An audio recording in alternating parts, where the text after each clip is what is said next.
Good evening, you fine folks. It is Tuesday today, and it's been a good long run, a very good long run. We've very much enjoyed doing these Arrow short film specials.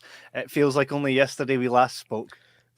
Yeah, so it was. Yeah, absolutely. It's good fun, man. I mean, we only normally have an excuse to do this once a week, so being able to tell the wives, we've been sent these things. We just have to do it. Yeah, and getting the wives to watch them as well. So it's always fun. I haven't done that yet. You should try it. You should try it. Yeah, I will. Maybe for the next batch. All right, for sure.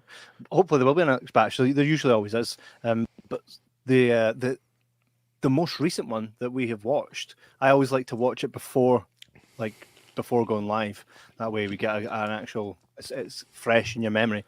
But the most recent one for us has been Anatomy Maestro by Drew Maxwell, who is joining us here tonight. Ladies and gentlemen, please welcome Drew Maxwell. Sad. Hey, Kevin and J-Mac. Hey, how's it going?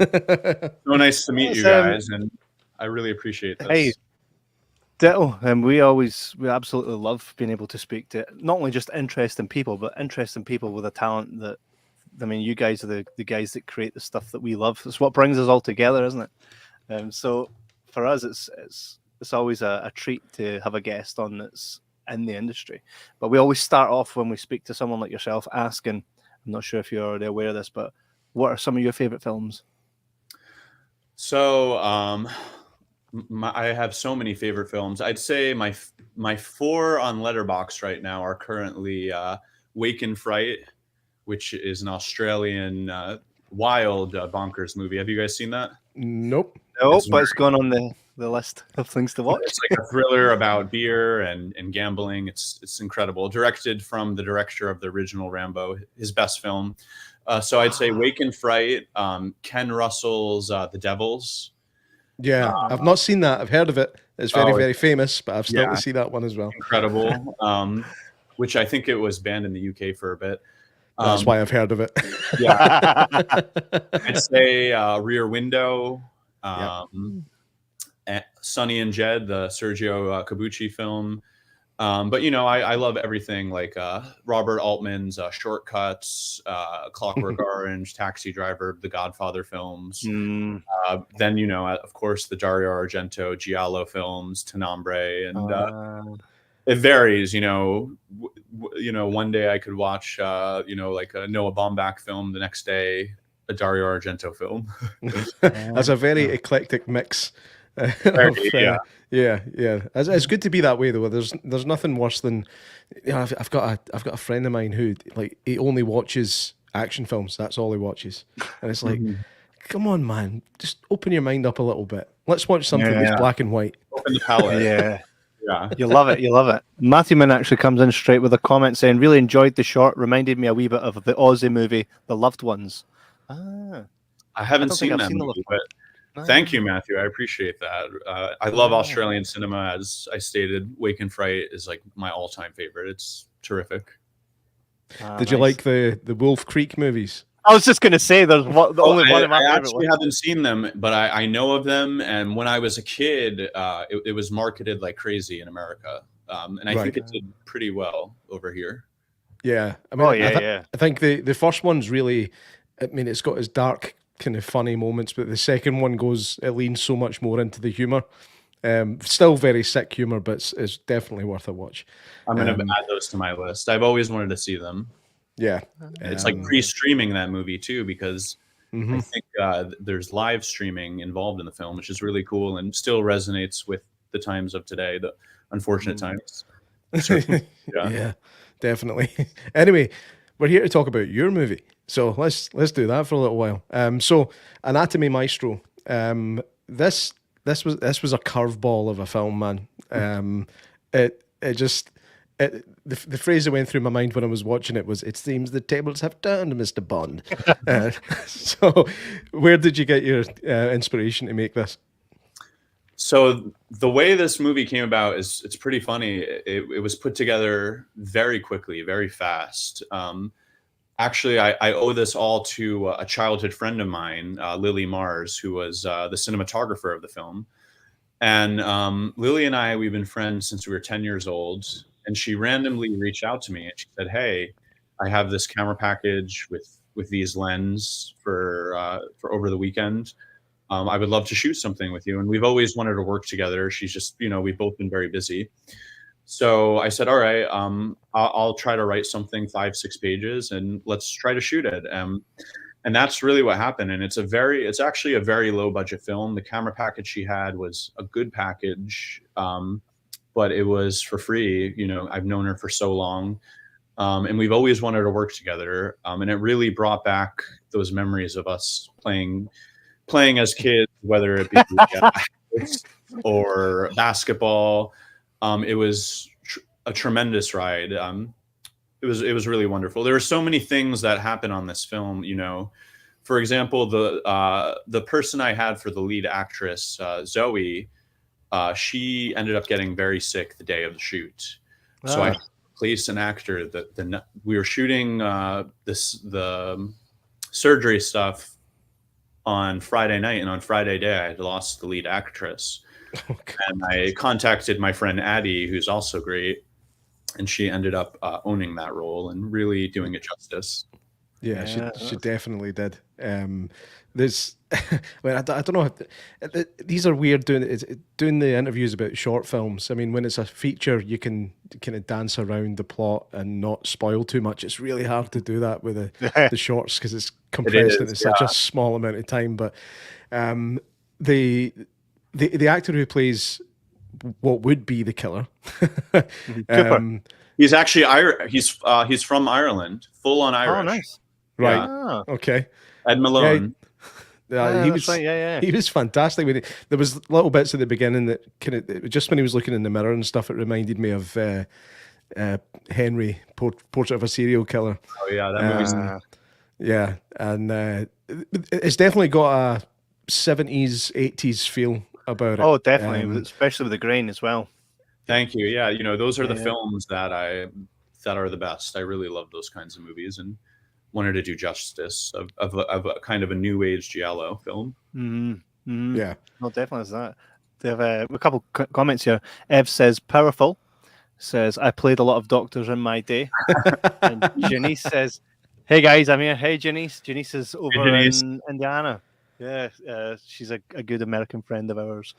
So Ed Malone, definitely great cast in there, because before you kind of flip where the story goes, he totally looks like the guy that's about to get a chap on the door. He looks like someone that's about to kill you, especially just how he's presented. I think is that. Do you know Ed personally? Is he? Yeah. So I know Ed very well.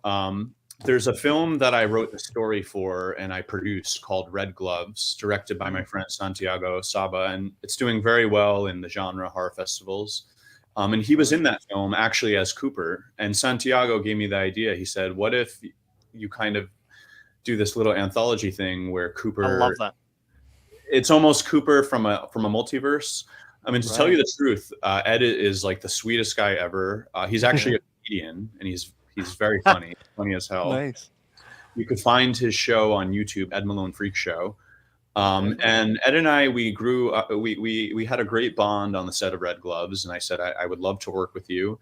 I produced another film called Silent Yoga, and I said to Ed, like, I produced films with you, but I would love to direct you in something, and he agreed. And he kind of told me stories of his past, of back in the day, and he's very open about this. Back in the day, he was a struggling alcoholic, and he just and I mentioned Dario Argento, and he said, "Oh, during my days, I watched opera, and I was just drinking all day watching this movie," and that's something we kind of incorporated in this film. He's been sober though for a very long time, and yeah, he's amazing, and he's a great actor, a great comedian, and a great guy, and from Ireland. Yeah, he definitely does. His performance definitely stands out. He'd be perfectly cast in a film that I've seen quite a few films that are about, they take the real killers and they make like almost. Netflix has done it quite a lot now with what's his name, Jeffrey Dahmer and stuff like that.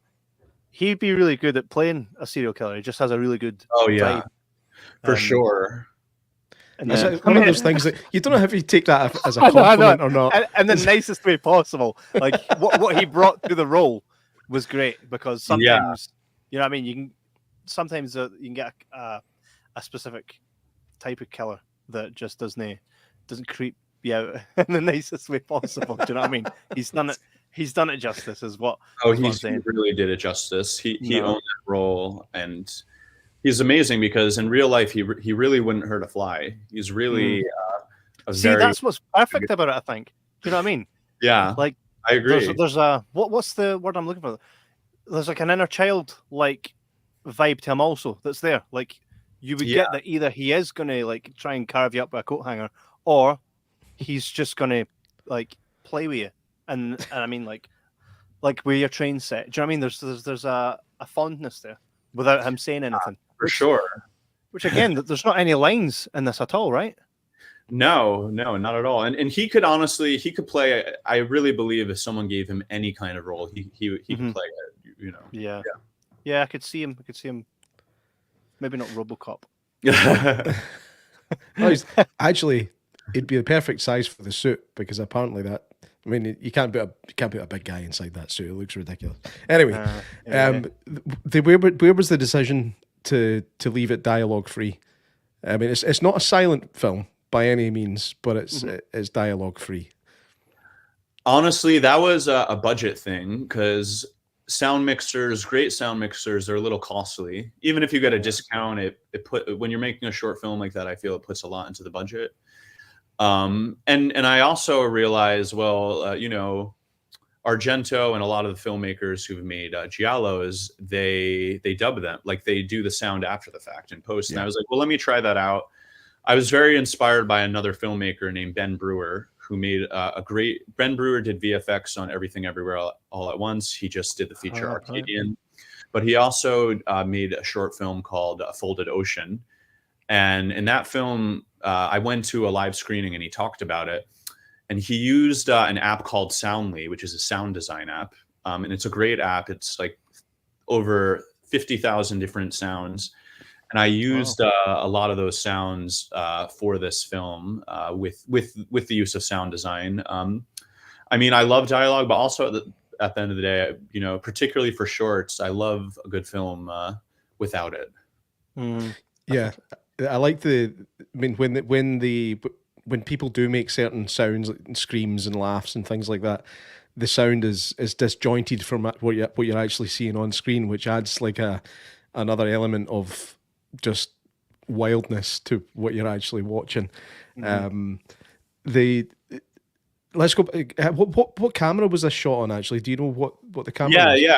So this is crazy. So we filmed for 3 days. The first day was Ed in the bedroom, which is my room that I'm in now. Then on that, it was a night shoot. Then on that same night, we filmed the scene where Zoe tases him in the hallway. After that, we filmed the carving scene in the apartment. And, you know, a lot of these actors, a lot of my crew, I'm good friends with. So we really did like kind of a Texas Chainsaw Massacre, very long shoot. It was from, I believe, 7 p.m. to 7 a.m. And luckily everyone was in good spirits. You know, we started out with Ed in the bedroom, then the hallway stuff, then the surgery stuff, which was at a different apartment, Yuna's apartment. As for cameras, the first 3 days were shot on Arri Alexa with ultra prime lens. However, all the flashback scenes you guys see is stuff I added many months later. I think we shot the film in April around this month last year. And then I realized, I was thinking to myself, I want the audience to understand that she was a medical student. And I had shot something that's not in the movie where Zoe is on the phone and she gets a message that she's failed medical school. And I was like, this doesn't work. I was like, all right, well, I work at an office for a public defender company, and they'll let me use their office to film. So I was like, why don't I film flashbacks? And I actually, all the flashbacks, except for the gun range, are filmed on this handy cam. This is a new age handy. Wow. Very camera. camera. I'm actually, we can go into this later. I'm filming my first feature with 2 of these cameras. But so the flashback scenes when she's in the classroom on the computer and Eric Paker is teaching her, that's all on this camera. The gun range, when I called them, they told me I could bring this. When I got there, they said I couldn't use a camera. They don't know who said that to me, but I could use an iPhone. So all the gun range stuff is shot on an iPhone, actually. What was the reason behind that? You can't use the camera, but you can use a phone. Yeah, I guess maybe it was because the other customers there felt like even this camera is so small, it's very inconspicuous, but maybe they felt it was big. And an iPhone is less, conspicuous. I suppose, yeah. Everybody films everything now. It was a weird thing, but I was like, all right, fine, we'll do it on the iPhone. And I said, with the people around me, I said, who has the latest iPhone? And my friend Max, he had the 14, and we did it there. Yeah. Do you know what's funny? You're not the first filmmaker to use an iPhone for a shot in a movie. Scorsese did it. Scorsese did it for Wolf of Wall Street. He just had to get one shot of the no smoking light coming on in the plane. And he forgot to do it, and he used an iPhone. And you don't really notice. It's not about the camera. When you say that, we cover a lot of conventions in the UK, right? And a lot of people like ourselves, like for traveling podcasts or whatever, and they do interviews with guests. A lot of the celebrities will say no to requests when they see someone standing there like this doing the video. But when we bring our camera guy Seb, and he's got a full rig with a Black Magic 4K camera, they say yes. It's like there is something to the camera, right? And the setup. There really is. They take you more seriously, I think. And I think with the gun range, they probably thought, here, I don't want to be part of whatever this is, because they know it's something. But with a camera, it's just someone taking a video for social media, right? I think that may be the case. The phone, I mean, I feel it blended in well. And originally, the flashback stuff I had in color, it looked really good on color, but a filmmaker friend, while I was editing, suggested I do black and white, so it's not that much of that you guys wouldn't notice it so much. But yeah, I really think these handy cams are extremely underrated cameras. I didn't even know you could still get handy cams like that, honestly. Yeah, they have the new age ones now. Sony, Canon makes them. The filmmaker Hong Sang-soo, he shoots his films on Handycam, and they get shown to Cannes Film Festival and New York Film Festival. Yeah, the zoom on these cameras are just impeccable. They're amazing. Yeah. I have a wee DJI that I carry about, and it's about this size. And the stuff, because I actually run cinemas as well, so I created my own ad. I do my own adverts for the cinema because it's independent, and I use the DJI to make my own adverts, and they play on the big cinema screen. You would never see any blemishes, which is incredible when you think about it. It's like $400. I say bucks because I'm speaking to American. we call it pound over here in Scotland, but I'm aware that it's bucks, right? Yeah, bucks is like everywhere. I also like pound. That movie Civil War was shot on a new DJI camera. That's where the camera is. Was it actually? Yeah, you could find it on YouTube, the behind the scenes, and it's a gimbal camera hybrid. It's kind of already built. And, the camera is like $4,000. And I think they shot Sony Venice and the gimbal. But also that movie, The Creator, was shot entirely on a Sony FX3. And as I grow as a filmmaker, I'm starting to understand that it doesn't so much matter what camera you have. As much as, hey, if I could take the Alexa for free, I'll take it. But of course. Yeah. Of course. I think it's just affordable now when you see what a lot of content creators are making on TikTok and on YouTube. It's at the point now where it's like it really isn't the software, the hardware. It's literally what's in here. It's the creator, isn't it? The lighting, the framing, the mind, the script, the actors. Of course. I agree. We have a couple comments here. Ev says the world is full of secrets and arty female-centric love letter to slasher films with no killer and zero genre confines for the art crowd. Oh wow, I really appreciate that. And it says that's because Italian films had laws for live sound under Mussolini. Yeah, I think I knew that. That's crazy. Yeah. Matthewman says can't wait to see Arcadian. Me too. And Ev says the ways Gialli. It's dubbed in Gialli. Gialli. So Kevin, you're so bad with Italian. My God. I am. It's a running joke on the show. If there's do you know what's funny? Sometimes we'll get a great film to watch, and then we get the director like yourself on, and their name is so unpronounceable, and I'm like, oh no, how do I do it? A lot. But Drew Maxwell was a blessing, right? However, J Mac and I were saying, is it Vice or Weiss? Weiss. Although Vice Weiss sounds a little cooler, but yeah. Right. Well, in Rocky Horror Picture Show, you know, Janet Weiss, and he always corrects her and goes, Vice, it's Weiss. So I was always like, God. So I suppose we did have it. We have it every time. Yeah, you have everything right. So yeah, I found it very interesting that the style in which you shot this, it does have that old kind of grain. There's not a lot of films nowadays that feel the way that your film feels. I take it that comes from a love of that type of art that's within the film that you have, yeah.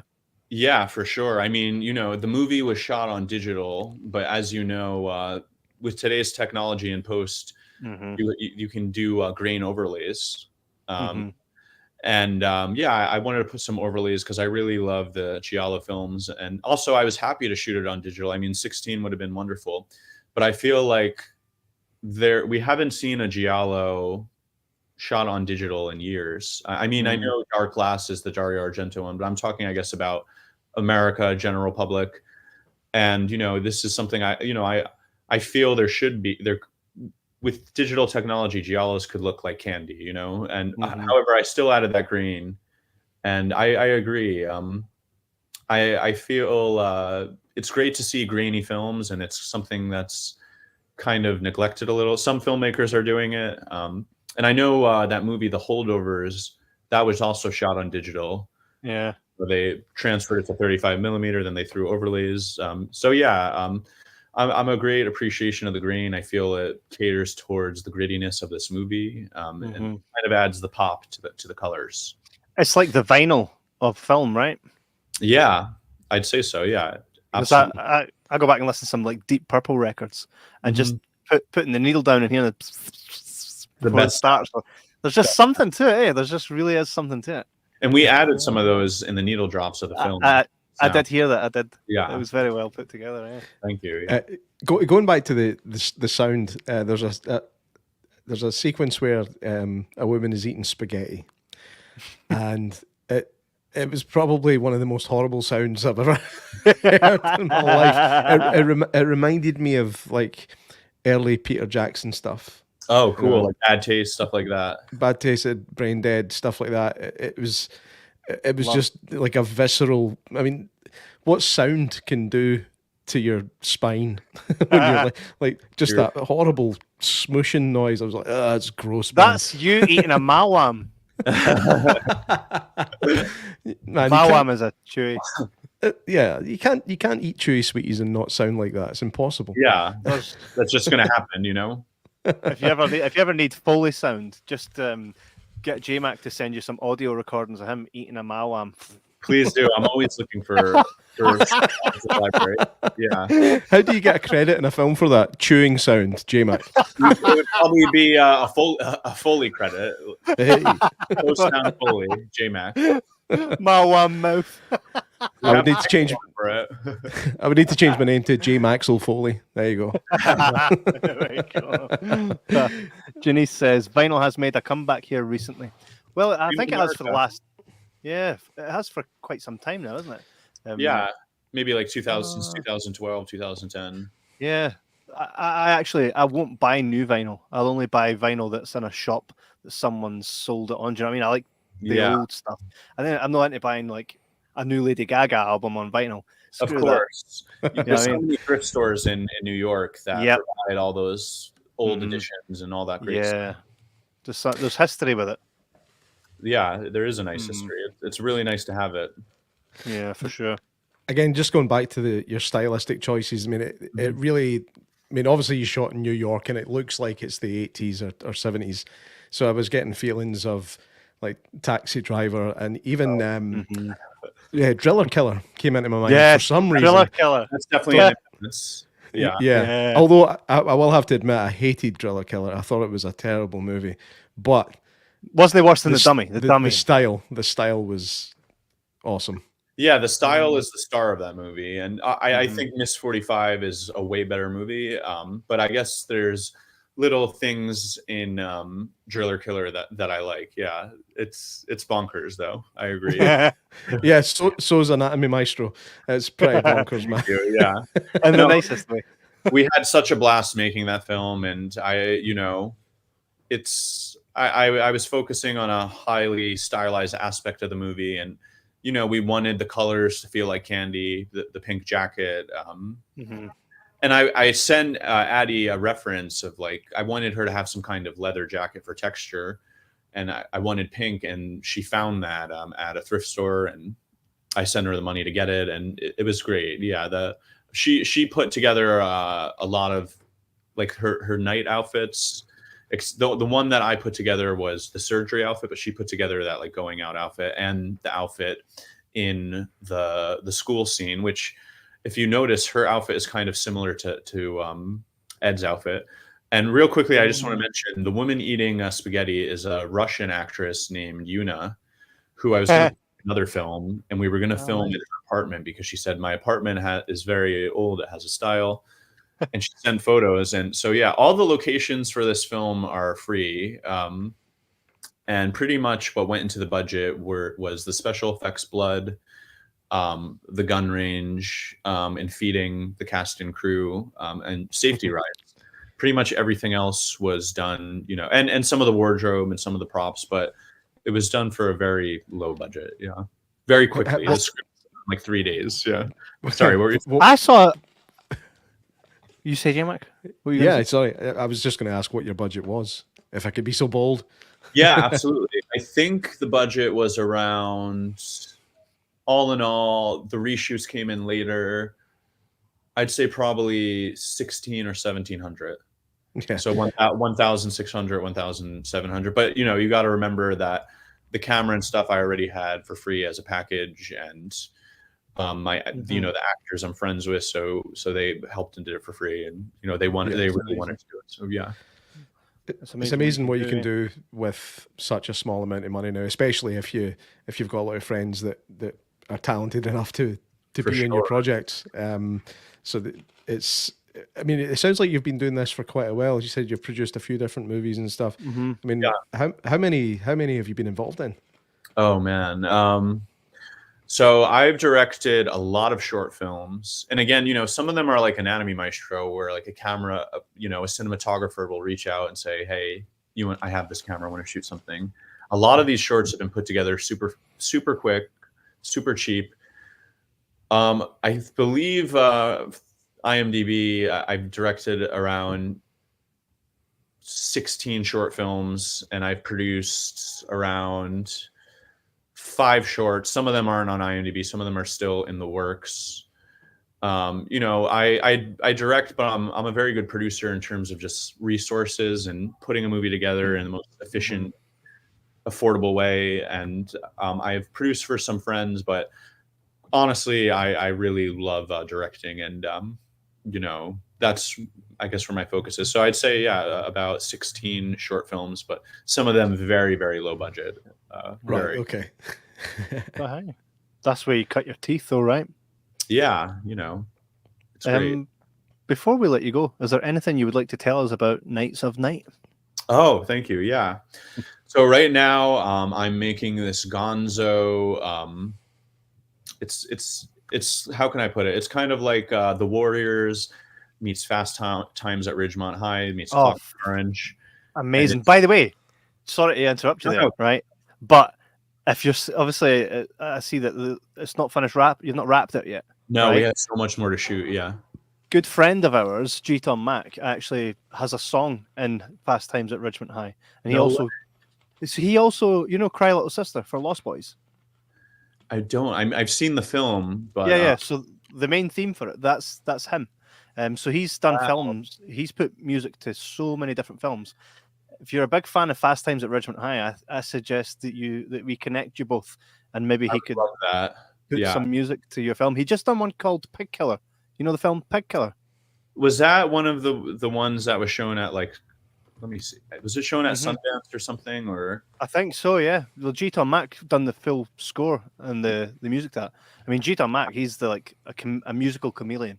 Like he just does. He just knows his music and his stuff. But if you're still at that point, then what better way to have the Fast Times at Ridgemont High than have G-Ton Mac himself? Oh my God, that would be like perfect fit for this film. It's very stylistically, the characters, they're not in high school, but style wise, it's similar in the ensemble sense and the musicality. So that would be amazing. Thank you. Yeah. I love that. Definitely need to connect you both. That'd be pretty cool. Let him know that I'm a huge fan. No, for sure. He's done everything, so I think it'd be amazing. So Nights of Night, when could we expect to see some sort of trailer, teaser? So Nights of Night, there is an Indiegogo teaser that's available to watch, although a lot has evolved with the film. And essentially it's a film about a band of vigilantes, very, very punk, nuclear punk style group. If you've seen the Derek Jarman film Jubilee, aesthetically they're kind of like that film. But anyway, they have face paint, crazy face paint. And they go in and they execute, they lure pedophiles like Chris Hansen, and they execute them on live stream. And then later in the film, they go after an Epstein Island like situation on a farm and ambush it. I knew that there was a flash of Epstein's face in Anatomy Maestro, right? Yes. That. So it's like the film's very pop. It feels very 90s, 80s. Incredible cast of actors. And right now, I have to keep this under wraps, but a producer has just come on board. And he is officially the producer off the books, and eventually he'll want to do a put it in the trades, but he produced a very successful horror film that came out, I think 2 years ago. 2 years ago. He's fully on board. And what happened was essentially we put an Indiegogo. One of the executive producers, she is an influencer, Neme Noldi. And she was promoting Nights when we were doing the campaign, and his wife saw it, and now he's on board. And we're trying to get the rest of the budget for the movie, and I think we're going to finish it this summer. We've shot 10% of it. Actually, my childhood friend Jared, who does VFX, he's currently he's sitting next to me. Oh, nice. He's currently here. Yeah, he's doing VFX. For the process never stopped. Yeah. So he's doing the VFX for the live stream on the phone for a close-up. Amazing. So yeah, the film is in the works as we are talking. That's amazing. Hey, that's a behind the scenes. That's essentially behind the scenes. Yeah, right? yeah. And again, and that's a first for the podcast. Shot with these cameras, and there's these black pro mist glass filters that give it a very hazy Wong Kar look. But yeah, if you'd like to see a teaser for the campaign, it's on my Vimeo. It's on Instagram, and yeah, But I think if you guys are into like the Warriors, Clockwork Orange, Fast Times, hell yeah. That sounds like an interesting mix, man. That's an amazing mix of movies. Fast Times, I had that on as well. So many years. See how you were saying the producer produced a film. Don't start guessing because he has to keep it under wraps. I'm just saying, what type of horror film? Is it? You'll find out very soon. Yeah. Fair enough. Yeah, I gotta try. He's an amazing guy, though. Truly a very good producer, and really believes in the project, and is pushing to shoot the film on Handycam still. Even if we get the intended budget. So yeah, that's amazing. It's amazing what you can do with what you've got as well. We have King Kush here said powerful, then says reverse snuffers. Yes, it's a bit of a snuff film. Delargian, I don't know what that means, but cool word. Those are some of the nicest words we have on the show. Sometimes people tune in, always usually positive, but some of the words that they come out with, not too sure. It's been a pleasure chatting to you tonight, of course. So great talking to you guys. Yeah, I will message you on Instagram, and Absolutely. I'll direct message you, and I can connect you with G-Tom Mac. Please have a chat, do. see where the chat goes. He's very much always open to getting involved in projects. He's always got his writing hat on, so that'd be pretty cool. It'd be pretty cool to see that happen. And hey, I would love to come on whenever Nights is finished. Of course, probably a year from now, but would love to talk again. You guys are great. Anytime. Definitely. Oh, you too. We do these things called watch-alongs quite often as well. I've not done one in a wee while, so we're due one where we get some really, really low-budget, terrible film. Usually it's like The Beast or Bunny. What else have we had, J-Mac? We just shark. We just shark. Yeah, We that Just was an Shark. interesting one. Crazy films that were deliberately bad, but what we do is we watch along with everybody in the chat, and believe it or not, people tune in and they watch this stuff with us, and we all have a good laugh. It's to be really easy. You should come on one of them with us. I would love to. That sounds so much fun. So we'll definitely connect again. Let's do It'd be that. amazing. Exactly, definitely. So thanks again. Everybody can go ahead and check out Anatomy Maestro. I always say Maestro, but J-Mac corrects me. It's Maestro. I'm bad with words. There's Janice saying, "I love the watch along." See, Janice, she does. We've made her watch something. Sounds awesome. Definitely. So yeah, you can watch Anatomy Maestro on Arrow Player, and you can watch all these great shorts. And we're really looking forward to seeing, what comes next for Arrow, and what comes next for Drew. Nights of Night will definitely be something we'll be checking out, and let's see what happens in the meantime. So again, thanks, and it's been an absolute pleasure, Drew. So definitely stay in touch, mate. All right. Thank you. So nice to meet you guys. Thanks again, buddy. You too, mate. For this. Have a nice night. Have a good day, buddy. Thanks. Cheers, man. Cheers. That was excellent. That was class. Yeah, man. It's a really fun. Is it fun? Is it a fun movie? I don't know if it's fun. It's just fucking bonkers. It's awesome. I really did enjoy it. Yeah. But it's the good thing about shorts though is, I mean, this one was 11 minutes long, including credits, right? Mm-hmm. You could watch 10 of those in a row. You see 10 stories, all very creative, all. I mean, some of them are groundbreaking.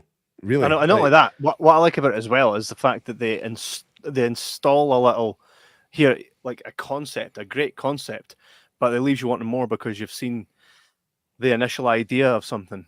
But where it can go could be a lot bigger. King Kush says, "Thanks, really nice stream. I'll check out your channel. Drew, my friend Ev, told me about this. Thanks very much, King Kush. If that's your real name.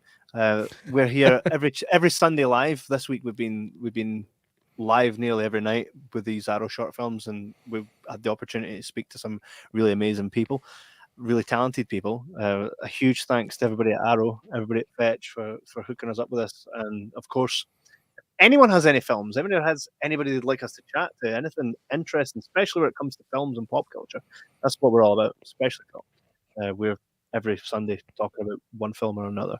That's literally what we do. It's all we do. It's our life is embedded in films and physical media and all that stuff. So thanks again to everybody that's made this possible, and everybody that tunes in. Janice, you all need to do another Paranormal Patter also. Do you know what? We're due one of them, and we will. We absolutely will. We've just had so much going on, but we definitely. What's funny is Fee messaged us out the blue tonight as well. I think that's some serendipitous shit right there. Serendipity, and I just missed an N. I missed an N. God, not like that. But a wee spiritualist reached out to you, I know, and told you to watch it for something. So it's all spooky. Aye. You want to reveal what was said? I'm going to get another arse abscess. No, I'm not going to talk about it. You're scared. You're scared in case you bring it into fruition. Yeah, I'll just leave it. I'll leave it. I'll blow it into the ether. Matthewman says, check out ABCs of Death. I will. Do you know, Matthewman forever is always recommending us stuff, and I've got a list this high, and I just need some time to go through it because it's amazing. And there's a lot of the stuff you can find on the Arrow Player. So make sure that you go to the Arrow Player, subscribe, get your wee free trial, check it out. Tarantino himself says that he's glad that it exists. Tarantino only subscribes to the Arrow Player. He actually doesn't. No Netflix, no Prime, nothing. That's just the Arrow Player. Right? It So tells what you does something, that doesn't tell it? you? Yeah. It does. It tells you that art is art, and artists can appreciate art. Or maybe there's just a lot of feet on it. I don't know. Hey, Meat Friend could have a. Remember we said that, eh? Feet friend. Meet friend. That'd be quite exciting. That'd be quite exciting. So thank you everybody for tuning in tonight. It's been absolutely fantastic. We have no more scheduled interviews, but we do have a few more short films to watch. So if we don't get those interviews, we will still watch the films and we'll come on and we'll talk about them and we'll urge you all to watch them. But if we get the guests on to talk about it, then all's the better. Be with us every other night for the rest of the week. Been a pleasure, of course, and we will, of course, see you this Sunday for a proper normal episode. But watch the space though, because I get a wee email that say, "How are you for this time?" We say yes. All the prep work goes in, scheduled, and we all meet here at this time of the night. Which is great, by the way. Thank you, everybody at home. Give yourself a wee round of applause.